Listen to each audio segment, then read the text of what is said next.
Raise your hand. Once again, we'll get a mic to you. Get around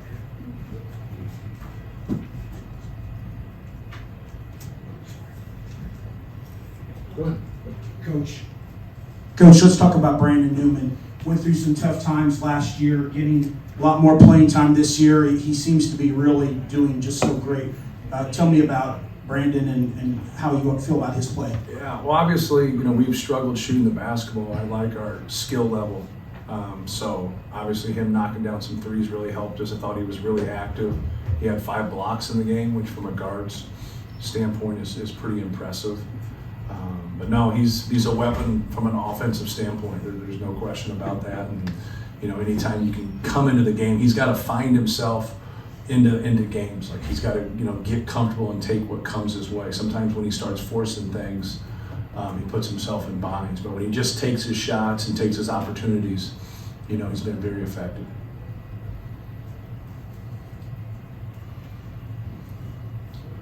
Braden Smith had another really good game making decisions in the pick and roll. Right. It seemed like you get a little more natural win to score. Is that something you're seeing more? No, we've been, as we've grown with Braden, he obviously didn't play any this summer with us because he was hurt. But, we play post-up basketball with Zach, and then being able to use him and Fletch some and David in ball screen stuff. But, if we could shoot and knock down some shots, like he would have a ton of assists. He's really finding people, and then you'll look on the stat sheet and say, oh, he did good. He had 4 assists.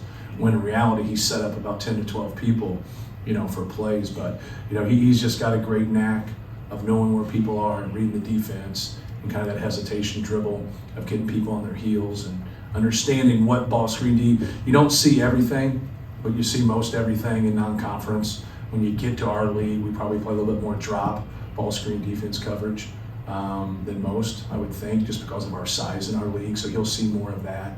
But he's done a really good job, whether people have switched or hedged or dropped or down things. He's done a really good job of just kind of manipulating the defense and making the right decision.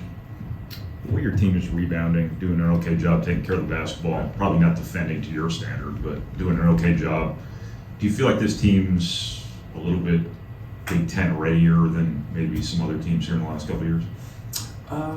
Probably. I think we've played hard. I think when the ball's gotten loose, you didn't see it as much tonight. We didn't have as many opportunities like to dive and get on the floor. I think that gets contagious of just making those effort plays and being able to get long rebounds or loose balls. But no, they've done a good job. They've done a good job collectively. Obviously today we shared minutes.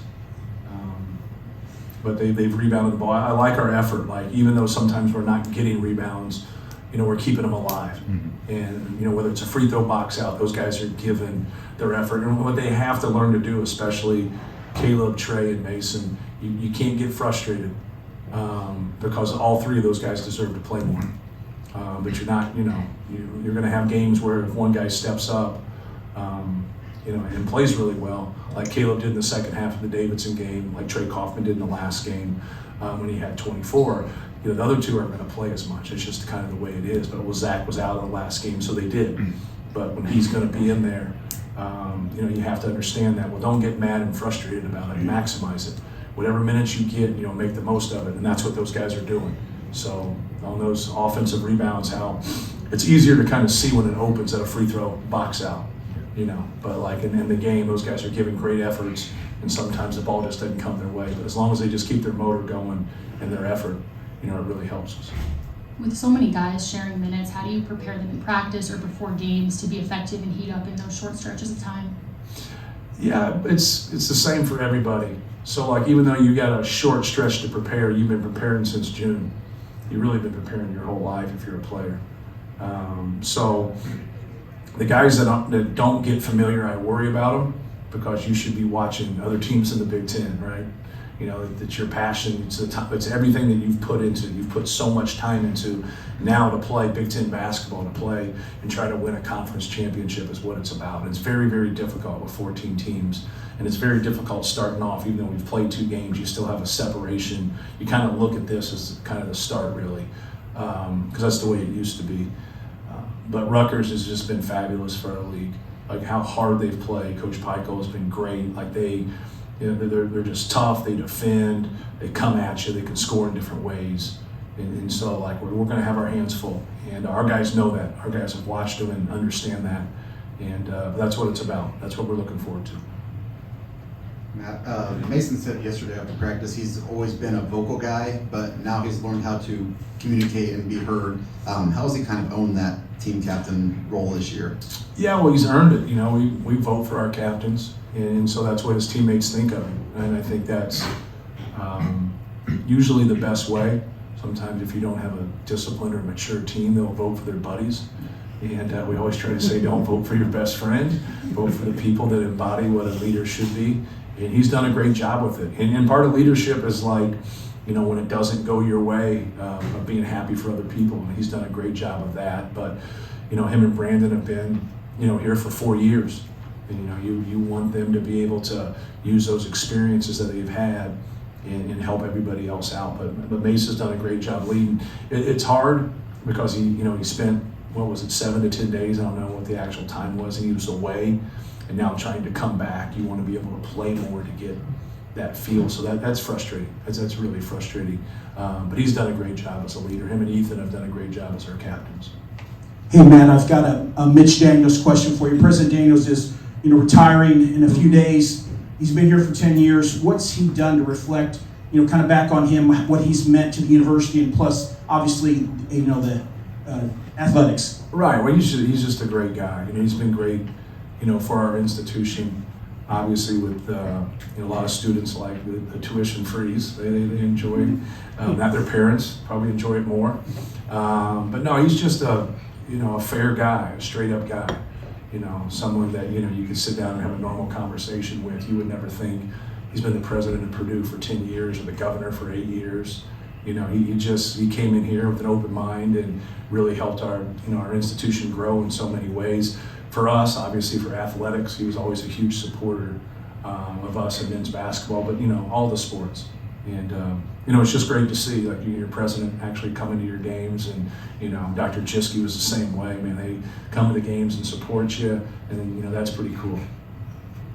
What have we been able to see from other Big Ten teams, how this race may unfold, and right. Any surprises out there that you've been able to glean? Yeah, well, we were in the same position last year. We're the only school in the country to be undefeated in the last 2 years now in conference, and we didn't win it last year. So that should kind of show that we can go back and watch 3 to 4 games at the end of games, and you don't like to go backwards, but it's frustrating because it was there for us, not to take anything away from anybody, but it was right there. But this is just the start of it. All the teams are going to be able to guard. All the teams are going to be physical, but there's just a lot of weapons across the board. And we lost a lot in our league, but then you see other guys improve, new faces that are really good. So every night's going to be a chore. Every night, there's not one team to me that stands out. I think we got the best record. I think we got the best resume. Doesn't mean we have the best team. It just means we've played the best in certain situations. And a lot of people look at that and they argue those things.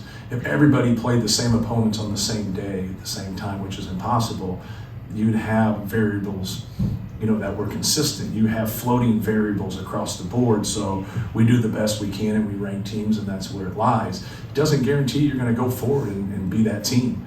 But it is the best predictor, of the future. It is the only thing that we have is the games that we've played so far. But when you go into a beehive like the RAC, or you go into the Breslin Center or Assembly Hall, there's no comparison to a neutral game on the West Coast. There just isn't. And so this is, it's not a little kids league. And so we're going to find out, real quick. But I'm excited about it. I think we have some great teams in our league. Obviously, we have great coaches and players. It's going to be a fun ride. Rayfield Davis was calling the game today, and kind of reminds me, Ethan Morton has taken the same path to becoming a scorer in high school, coming here and becoming a defensive specialist. What have you seen in his willingness to take on that role? He's one of those guys that his first 2 years, I talk about it a lot up here. I already talked about it today. It's it's not fair. You know, when you get to be that 8th, 9th, 10th man in a rotation, and sometimes that rotation doesn't go that far, it's not fair. You get used when you're needed, and then not every game that you're needed. And that's really hard for your confidence, because if he was coaching with us, he'd understand it. But when you're playing, you look at it like, what did I do wrong?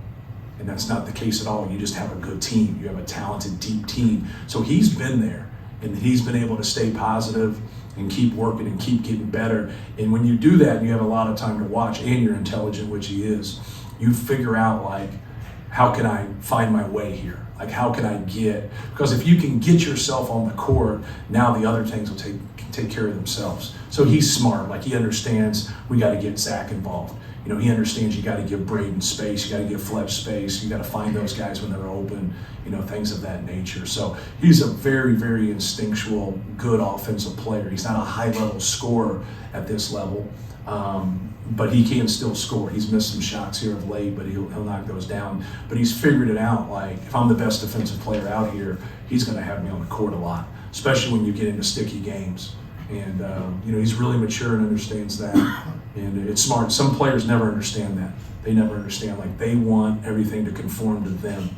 You know, you conform, especially from scoring, you conform to your top 2 or 3 scorers, and then you work around that. Now, everybody's got a guard, right? And everybody's got a rebound. That's the non-negotiables. Is there anything else? Thank you, guys. Thanks, guys.